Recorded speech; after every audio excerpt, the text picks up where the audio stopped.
Yeah, what's up, ladies and gentlemen? It is the NFC North phone sessions right here. I'm your host, Russell Wayne. So, what up to Skull? What up to One Pride? What up to the Go Pack Go? And what up to Bear Down Nation? You can subscribe to the NFC North main event. We're going to bring you content each and every single day. We are the avid football fans right here at Main Event. And we love talking football, even in June. And we understand that the casual fan has checked out. The casual fan is on the sidelines. You know, we already seen the draft. I can't wait. They're not even, I can't even wait to the season. They're in the middle. They're like watching basketball or something like that. But the avid football fan, the person that wants to come out every single day and talk some football. And yeah, I know we're gonna have a view. Somebody's gonna pop on here. Jeremy from Kneecap Biting with the Detroit Lions. Jason Perry's in the house saying bear down. Got some Bear fans in the house. But you know what I wanted to talk about today was a little bit of fantasy football. You know, we do have some fantasy football players in the North, right? You know, who has the best fantasy football players on their team? Like, who even talks about, you're talking about production right here. You're talking about, you're talking about somebody score some touchdowns, right? So I'm looking through PFF's top just players, overall players. And what am I looking at? Like Justin Jefferson is the highest rated player in the NFC North. I mean, there's a good reason for that, right? What do you think of Justin Jefferson? He's the highest rated fantasy football player from the NFC North. King NFC North, King stat. That's why he wants $30 million. $30 million for Justin Jefferson.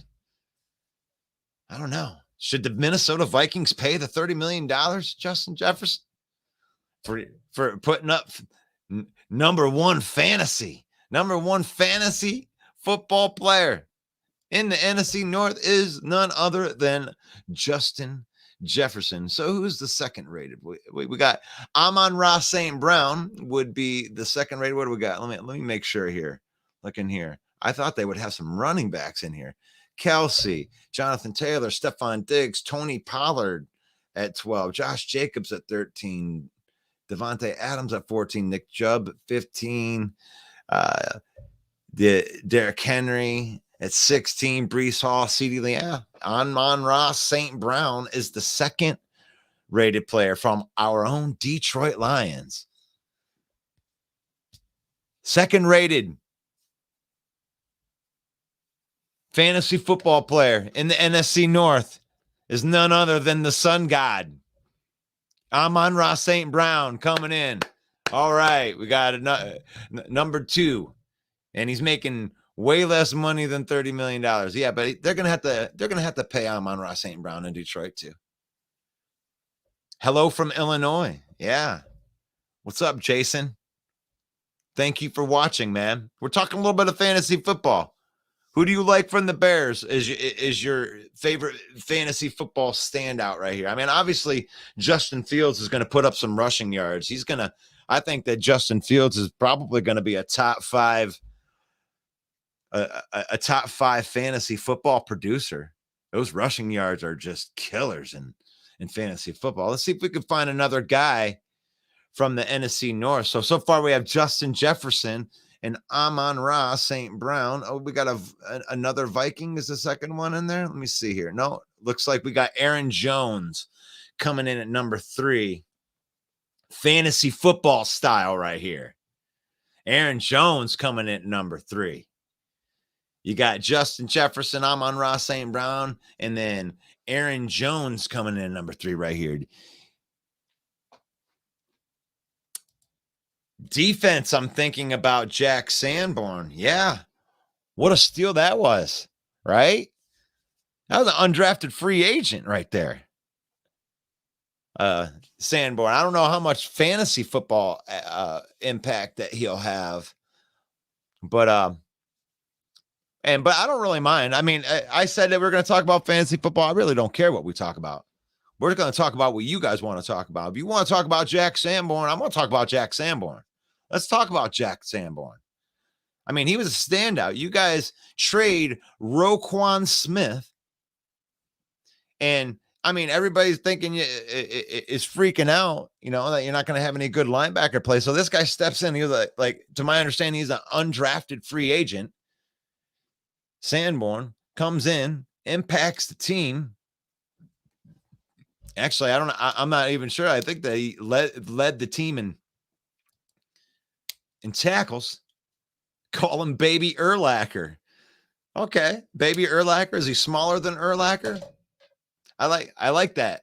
I like that, Jack Sanborn. And then you come in, and then the Bears bring in who was Tremaine Edmonds from Buffalo. It's a good inside linebacker. I think you overpaid for him, but when you win 3 games and you're picking number 1 in the draft, you got to pay people to come to your team, but you had a ton of money. Made a lot of improvements on them Bears.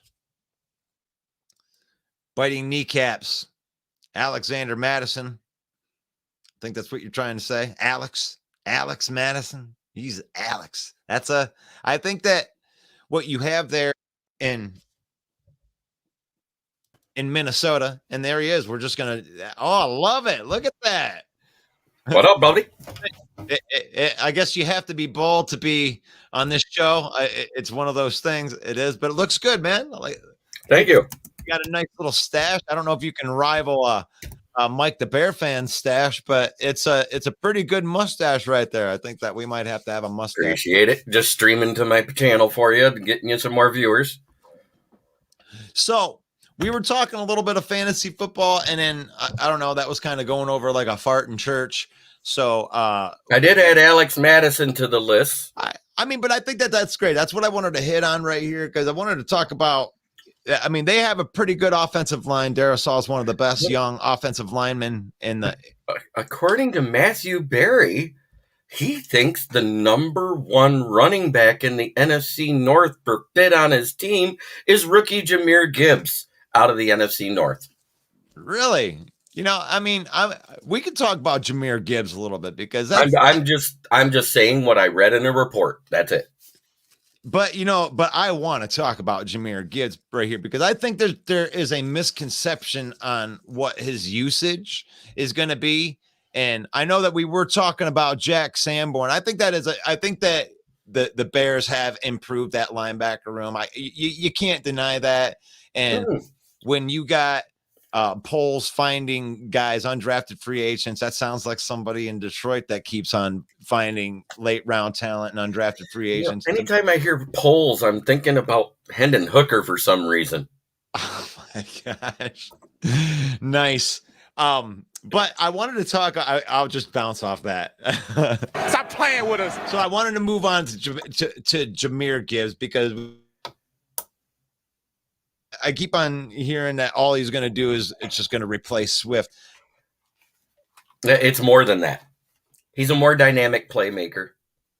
And this is my thought when I look at it first glance. This guy's been lining up all over the field, and when we're talking about Jahmyr Gibbs here, I had to get that one out there, but he's been lining up all over the field. The X, the Y, the Z. I mean, they're using him as a pass catcher almost primarily.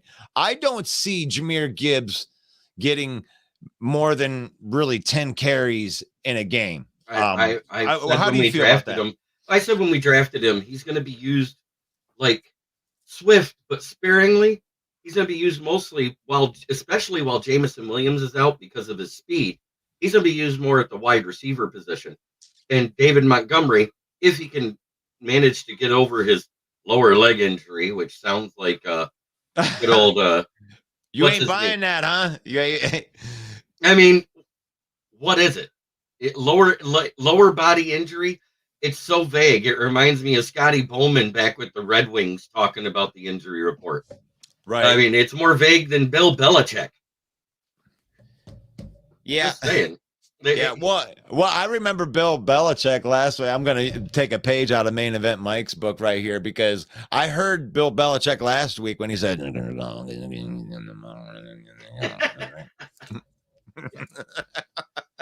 you remember when he said that? Yeah, I remember that.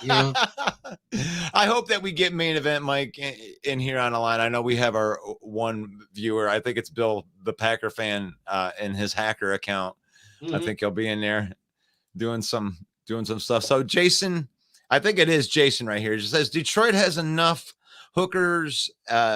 Detroit has enough hookers to go. Hey, Jason, I'll tell you what. Oh my gosh, I can't. I'm sorry. Jason, I'm trying to read it. I love it. Detroit has enough hookers, and they had to go and draft one. They only drafted one to make all the hookers on 6 Mile buy jerseys. That's right. and it goes great with gambling. Yeah. Jameson Williams is on line one. Speaking of which, did you see that latest poll of 250 different NFL players across the league? And 4 out of 5 players did not know that you can't gamble on other sports while on NFL properties. Well, I mean, is that 80% of the players across the league? Guess what? Guess where the 20% of the players that knew the rule were from?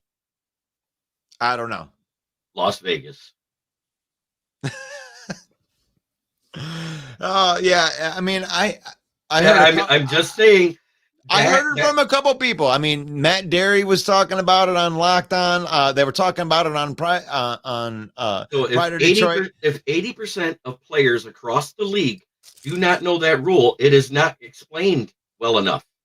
Yeah, that's fair. That's all I was trying to get at yesterday, and everybody kind of poo-pooed me on it. No. Here, what happened yesterday was there was a differing opinion, and there you have to accept somebody else's opinion. You don't have to, Jeremy. You don't have to change everybody's mind. I mean, someone can just flat out disagree with you, and then we can move on. Your opinion is well documented from yesterday, and we're doubling down on it today because they do need to do a better job with this, but the rule is still in there. And I understand that. And I never said that his punishment should change. And I want to make that clear. Well, but I also don't mind if he goes in and, and disputes it or whatever, goes into the NFL court and tries to get it lessened to 2 or 4 games, but he's got to pay the punishment for it. And every single person that is going to come out here within the next couple of weeks. Hey, hi, Tristan Williams. Tristan Williams is one of the brand new moderators for Detroit Lion Main Event. Dude, I appreciate you because actually Jeremy was the one that brought it up to me, was like, once you get up above like 500-600 people, you need to have people that help you, control the content that's coming in there and make sure that we don't get a bunch of spammers in there trying to sell a bunch of crap to the people that just want to talk football. By the way, to the fans that want to join our pages, if your profile is locked from being seen from outside, you're not going to join. Yeah, it might not work. If I click on your name when it says you requested to join and it shows nothing, sorry, you're getting declined. Yeah, well, he likes to see the picture.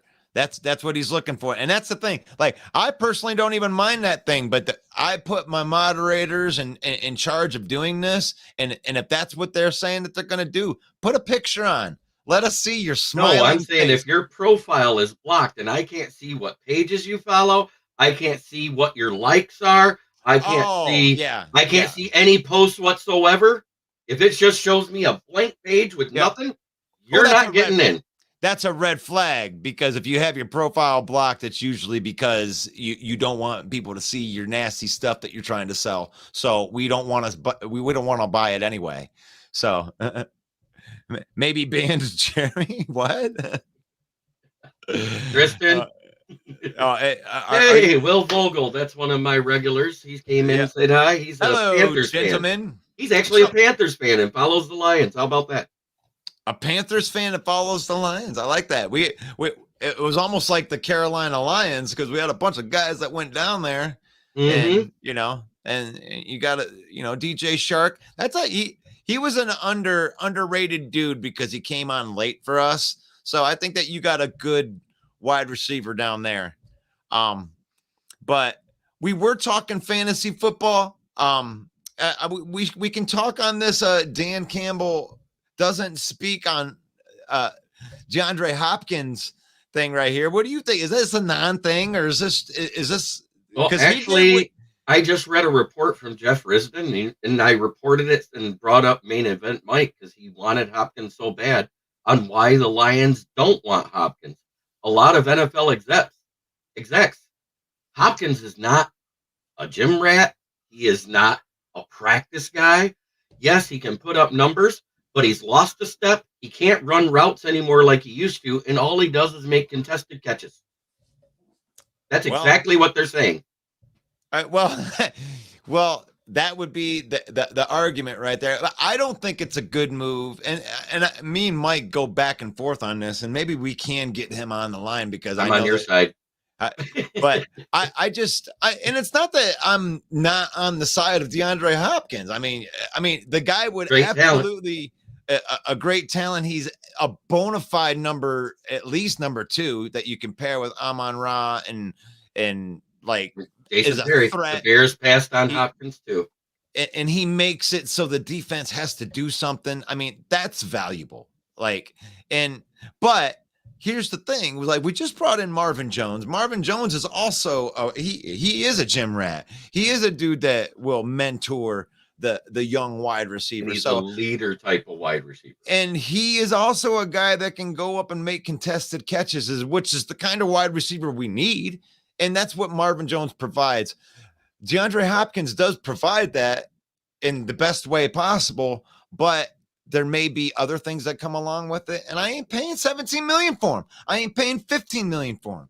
If you want to come at me and say $12 million in some incentives for a 1-year deal or less, or like something like that, I'm willing to work with that. But outside of that, because if you think about it, even if we made some wiggle room after you sign the rookies, we'll only have about $12 million left. That's a good point too. I mean, the Bears passed on Hopkins too. There's a reason that these guys are still, The Bills passed on him. He was there Friday, and he walked out of the building without a deal.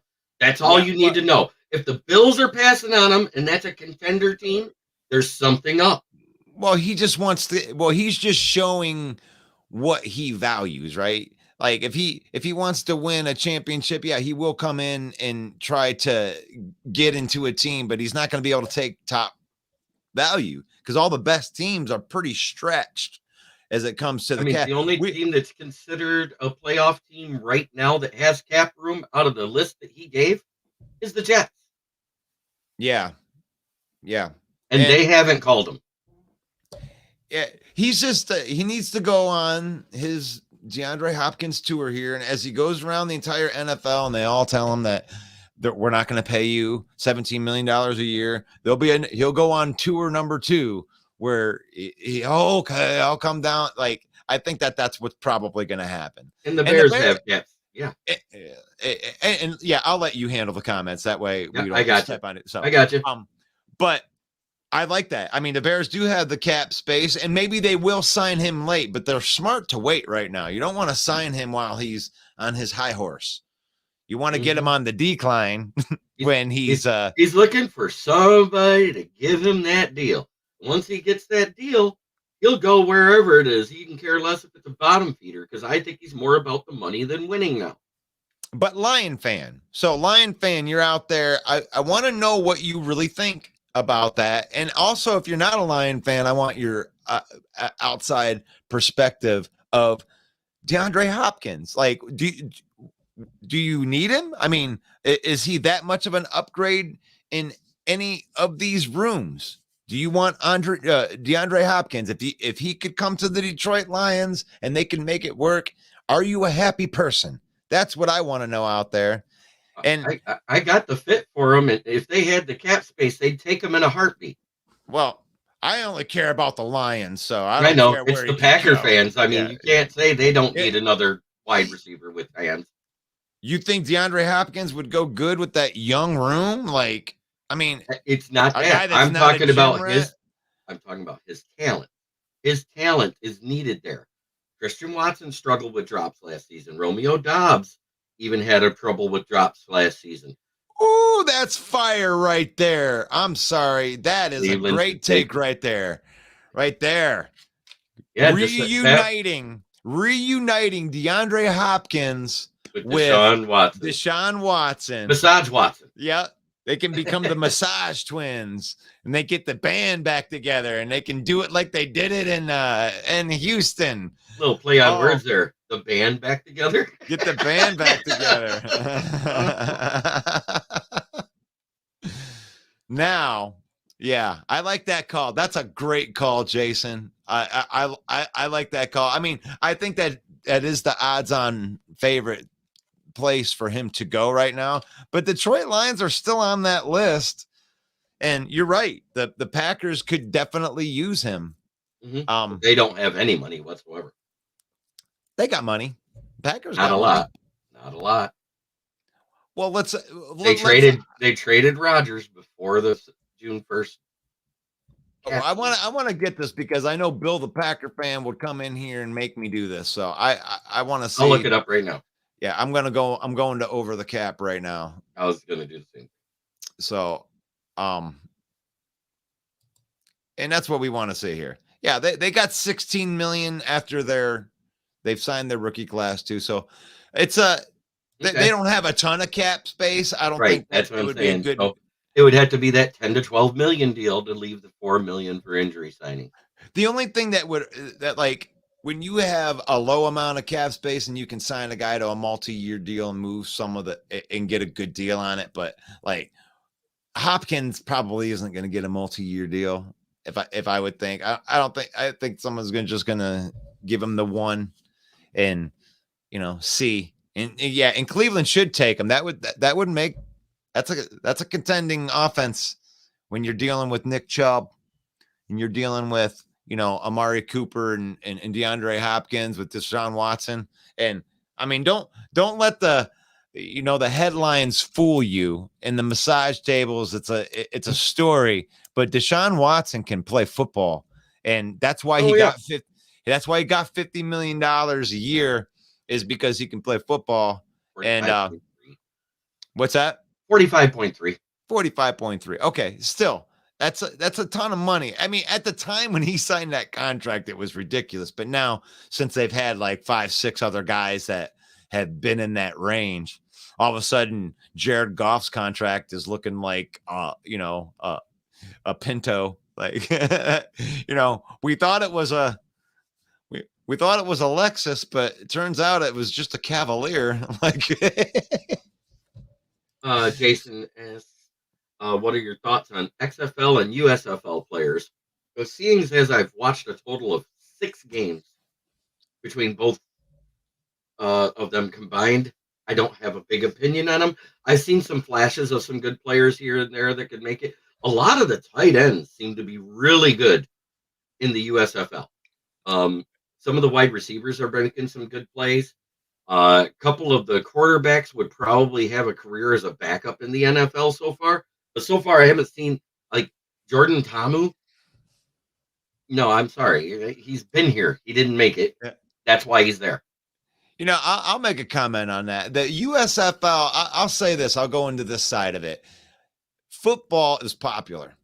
Football is by far in the United States. American football is the most popular thing that is here, and it's so popular that, like, other organizations like the USFL and the XFL, people are actually interested in going to other products just because people have such a love and affinity for football. So I like the players. I think that there are going to be more and more players that are going to come into the NFL from the USFL because it's a great way for them to get higher level experience that's higher level than college. So it's a great middle ground that, you can make some money there too, but you can't make as much money in the NFL. So the NFL is definitely the big time, but I love the USFL for the expansion of football.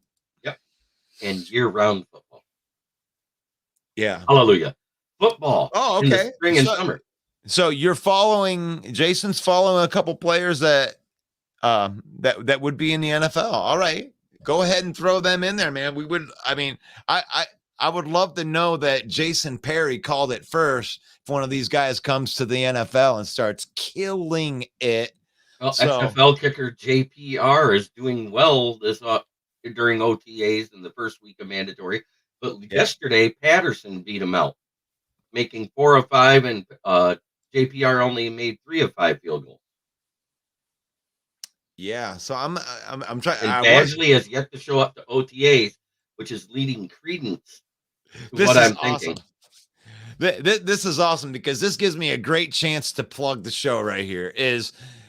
We are avid football fans, folks. And if you're watching, like the one person that's out there following, thank you, Jason, that you are an avid football fan too, because it is June, folks. We just started mandatory mini camp, and we are about ready to embark on a kicker talk right here. That's the avid football fan. That's what we do right here. Make sure you follow the page. We had our other page deleted, so if you were following the main event 365, that page is no longer here. We now have the NFC North main event and the Detroit Lions villain squad. So kindly give us a follow. We definitely appreciate anybody that has any affiliation with us, especially you, Jason, who I've had the opportunity to see Josh Allen play in Wyoming before he was drafted to the NFL.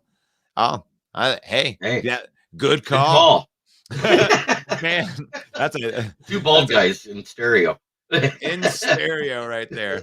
But no, we appreciate you guys. And what we want to talk about right here is this all of a sudden kicker comp. Now, didn't we just spend a 7th round draft pick on Riley Patterson? Riley Patterson? Yep. He's a good kicker. He made a playoff. He kicked a playoff winning field goal. Yes, he did. And that's one of the reasons why we brought him back. And I think the other reason is the name has not been released.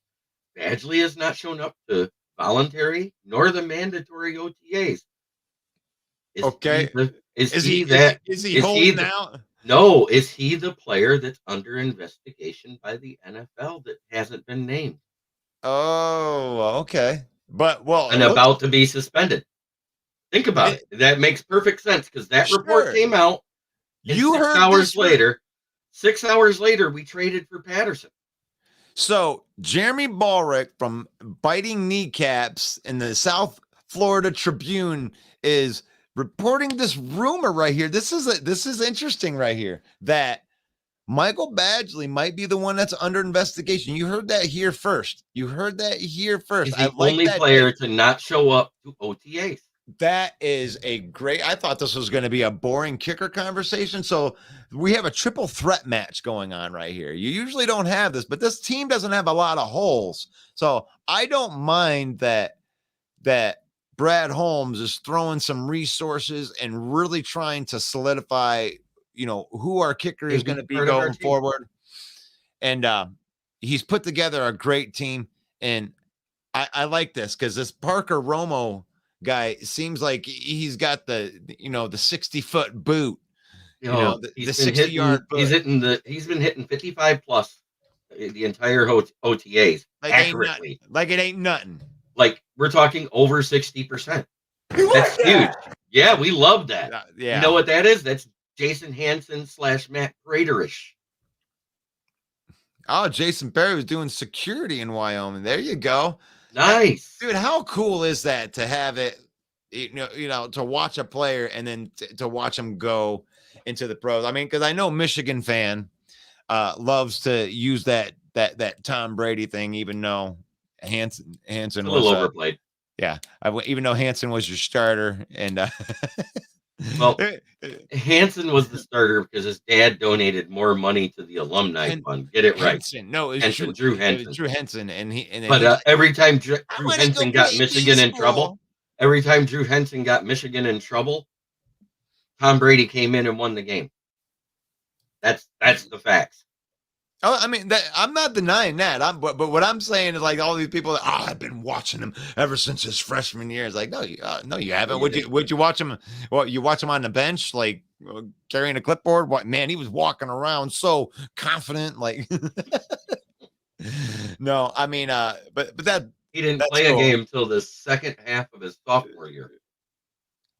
So and people say what they say. Whatever, what are you going to do? Corey Smith is from the area I grew up in Virginia. That's awesome too, Jason. So, I forgot to say this because I even put a post on it. Happy birthday to David Montgomery. We absolutely love that signing right here. When we got that sign, he's always been on my fantasy football team. I like David Montgomery, but this dude can break tackles. That's what we need. We need a guy that can break tackles. When the first tackle that you're breaking is a half a yard in the backfield. You got to break 3 tackles to get back to the line of scrimmage. It's like Mason Perry says, "Boo." I'm just letting you know, David Montgomery, you're going to come here, and this line was allowing 4 yards before contact, so you're going to be all right. So if you're breaking your first tackle 4 yards down the field, 4.3. Second best in the NFL. Missed opportunity for the Bears. I agree with you. You should have re-signed him. Don't be too upset. You got Donta Foreman, who is a hell of a running back himself. I just don't know if he'll be able to break tackles behind the O-line. So here's what I'll say about David Montgomery for you is, and I don't think that you're going to lose much ability going from these running backs, but what you are going to lose with David Montgomery's pass protection.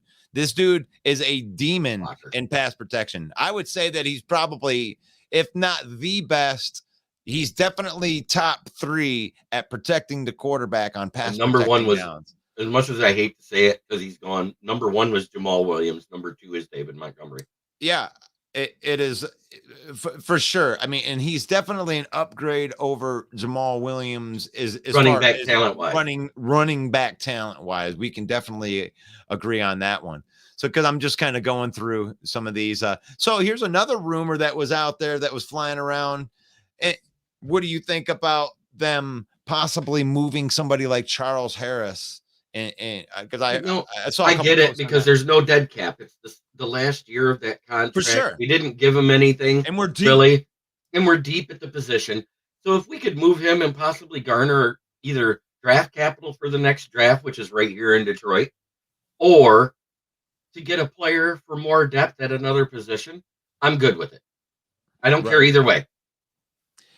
And then there's another rumor from the Lion camp is that, us slating in Haloti Pooty Vaitai as the starting at right guard, or possibly Glasgow being there, we might have all been wrong.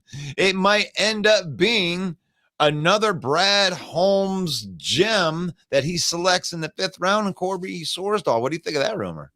I don't mind it at all. Corby Sorsdahl, I read a lot of reports on him after we drafted him, and they said, don't look at the fact he came from a small school. Look at the fact that this kid is NFL ready. Yeah. So that's a great pick. It was a great pick where we got him. He was slated to be a 2nd or 3rd rounder. We got him, 5th round? Yeah, correct? 5th round. 5th round. Another gem that fell. Another gem that fell. That's all I got to say. I don't know if he was slated for a 3rd round pick. He was considered a day 2 pick.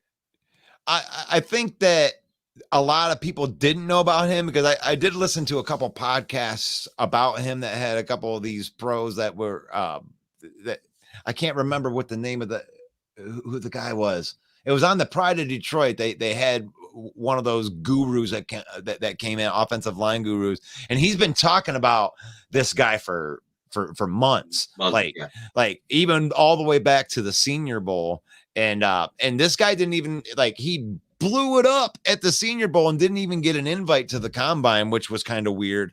And but I think it just comes from the disrespect to the smaller schools. 39 reps at his pro day. Yeah, and the fact strong as an ox. Yeah, you can't teach what he. Here's another interesting thing: is in the OTAs, Frank Ragnow has not taken a snap at center. It's been our UDFA from last year, Ross Kirschbauer. Or Bacher, or whatever his name is. He's been taking all of the first team snaps right now. Graham Glasgow has looked like absolute crap and may not even make the roster. You heard it here first. Yeah, I've heard something about that through Graham Glasgow. I did a deep study into his last couple of years at Broncos. In 2021, he had an injury towards the end of the season. And when he came back in 2022, they had to move him to center due to injury, and he tied for the most sacks given up by a center with 5 last year. So that's why the Broncos let him go. He can't do both positions anymore.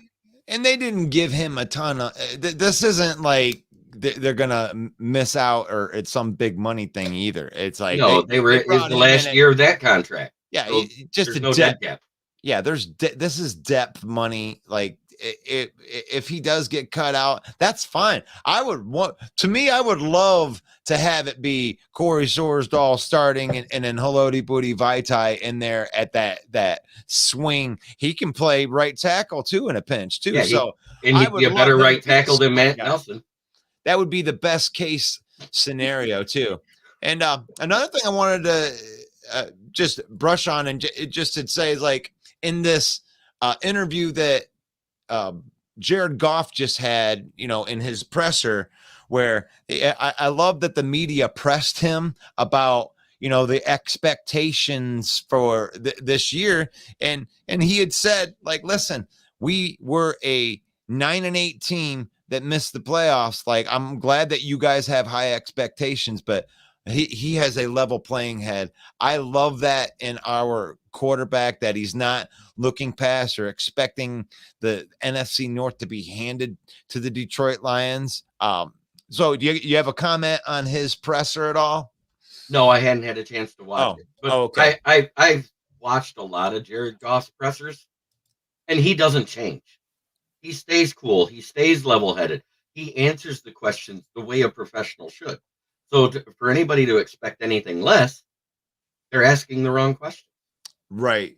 And there's no doubt in anybody's mind that right now Jared Goff is playing the best football of his career, and that includes the years that he there's people that think that he's just absolute garbage. No, well, that's dumb. I know. If you're and they're still Lions fans. That's sure. It drives me Mike batshit crazy. It's completely idiotic for you to take all of the credit of all of his stats and give it to everybody else, while everything that is bad, that you got to put the emphasis on Jared Goff. The thing is if that happens, Jason, you just called out the most unlikely scenario in NFL history for this year.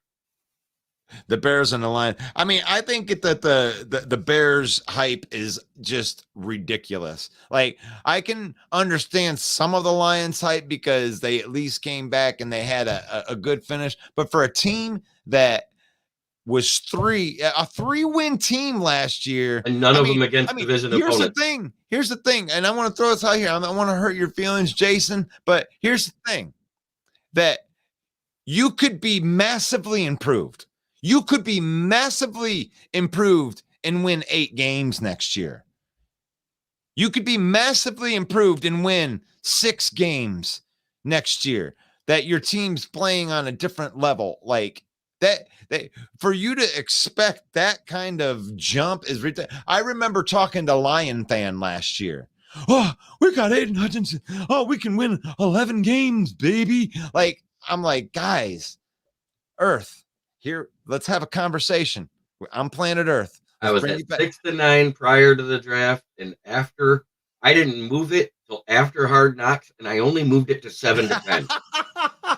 That's the best comment ever, right there. I'm a Bears fan. You can't hurt my feelings. Amen, Jason, because we're the same way. You can't hurt our feelings by talking shit about our team, because you know what? Our team has been shit. Yeah, and it's good, and it's okay. You've had enough of that shit. Amen. So we got Chad's waiting in the lobby right here. Let's bring in Chad. Let's bring him into this view right here. Howdy, Chad. Hey, how you doing, Smoking Jeremy B and the Maestro? The Maestro. Fantastic. How are you today? Good. How are you guys? Good. So how much have you heard of our awful show today? About 5 minutes. I was driving, so I was listening to you until I pulled up to my house. And yeah, we got a Bear fan in the comment here. His name's Jason. He says he's a Bear fan. We can't hurt his feelings, but he's calling Bears versus Lions NFC Championship. Hey, you never know, but I'm realistic. Stop playing with us. No, it's the Vikings division to lose, actually, but it's our to win, and I see the Bears finishing 4th. You know, I'm not trying to be hard on Bears fans, but I don't see them. I personally think it's the Lions division to lose, and everybody else is playing for 2nd place. Mm-hmm. I'm with Jeremy on that one, and as far as the Vikings go, I think that they're going to lose every division game, and they're going to finish at the bottom of the division. So I'm not apologizing about that. I may eat some crow on that during the season. But I don't think they're going to be that bad, because Brian Flores is a good defensive coordinator, and I'll give him that. I am not going to take anything away from that. Yeah, but an artist needs paper, an artist needs. I understand that they're all with. You can't give the guy like a rock and a twig and say, "All right, make it happen." Like, it's like, maybe, I don't know. You did the NFC Championship game, Jason. Yeah, that's what you said. And NFC. Oh, you think it's going to be I think what he's trying to. Main event, Mike. Wait.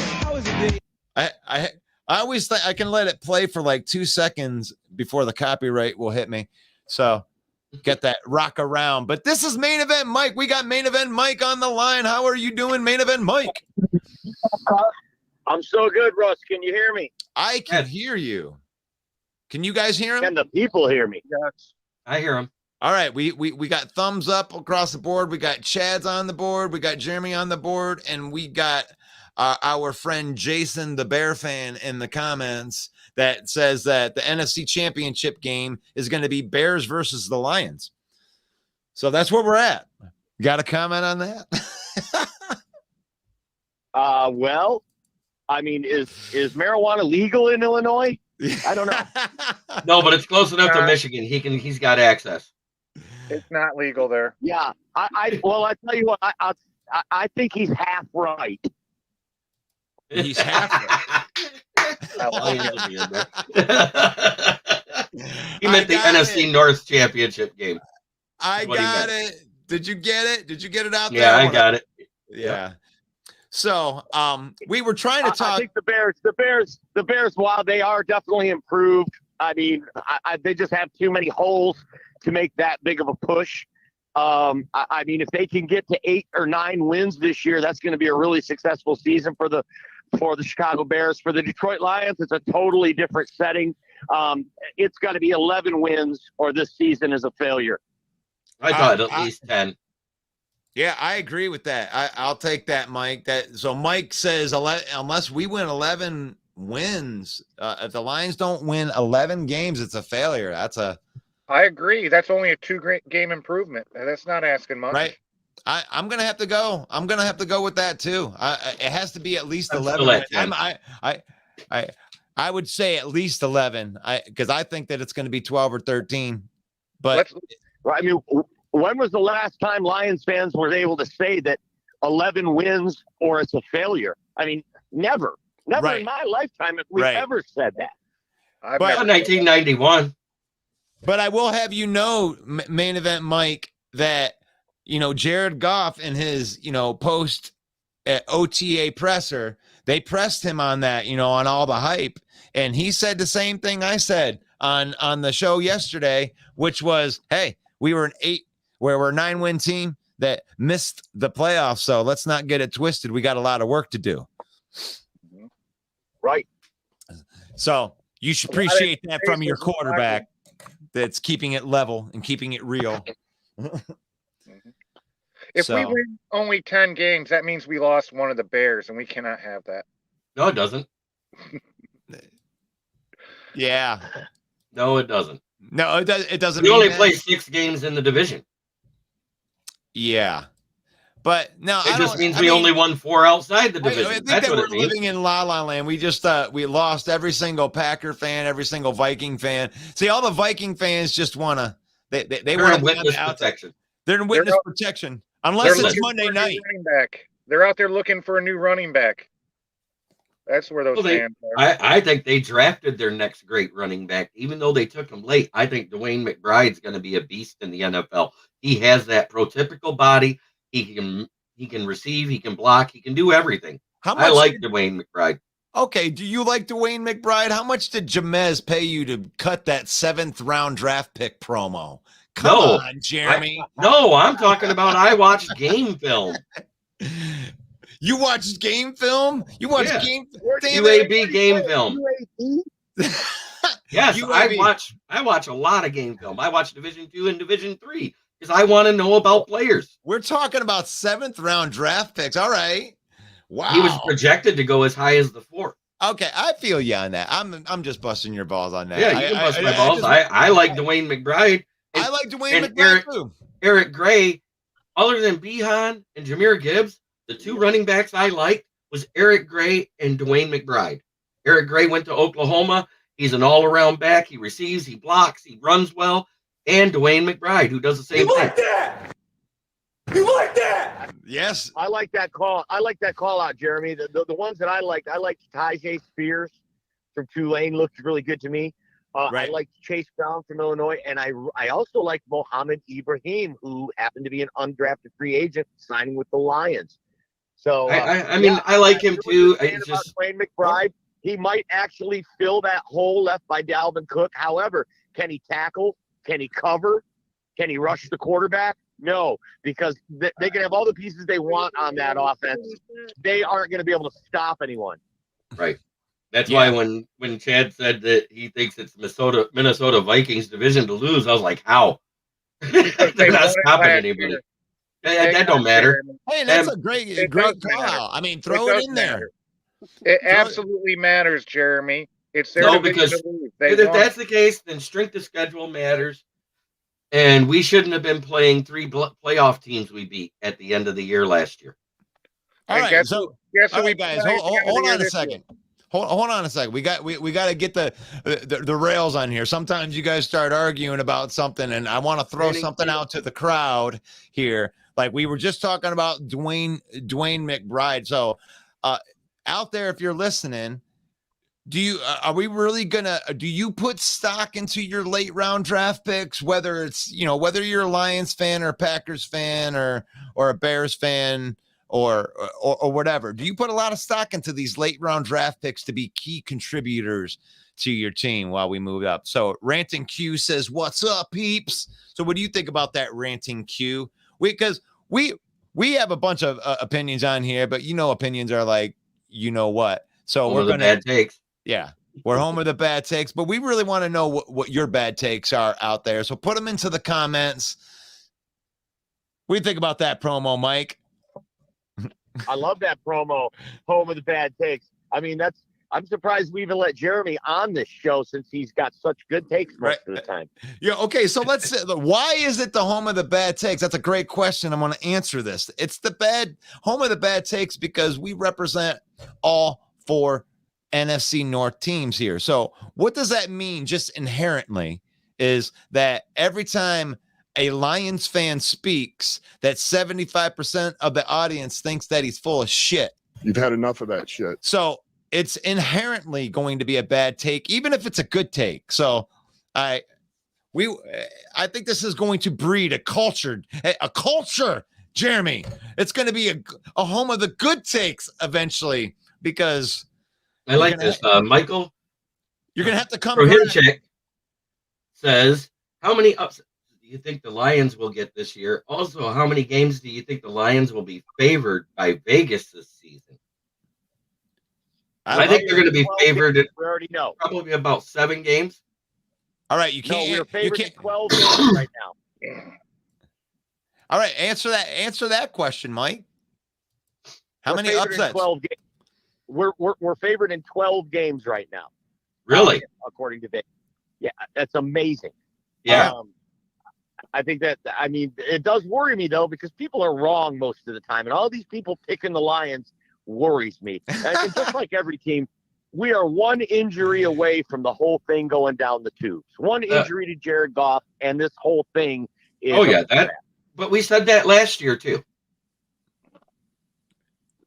So, I mean, he's asking upsets right here. So if we're favored in 12 games, right, Mike? So how many was that leaves 5 other games. How many of those 5 games do you think that we could pull an upset off? I think that's well, I think that's a give and take, because we're also going to get upset in at least 1 or 2 of those games where we're favored. Yeah, but we don't have to answer that.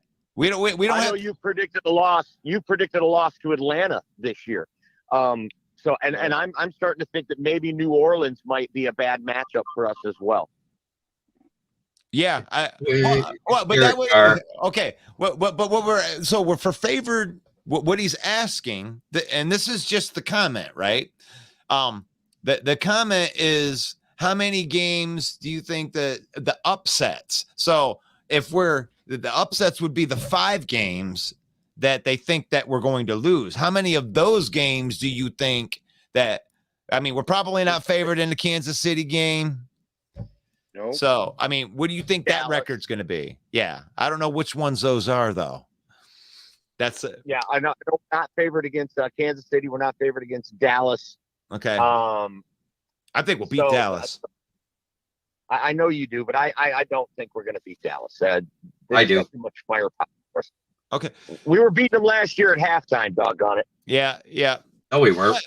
But I think that's a great question, Jason. And actually, I want to take that question and I want to put it up on a shelf, and I want to be able to hit that question on NFC North Open Mic on Monday for sure, because I think that's a great question to throw around to all of the teams. But we're going to have to do a little bit of research and some information gathering before we can pull that off well. But that's a great question, and thank you for the comment.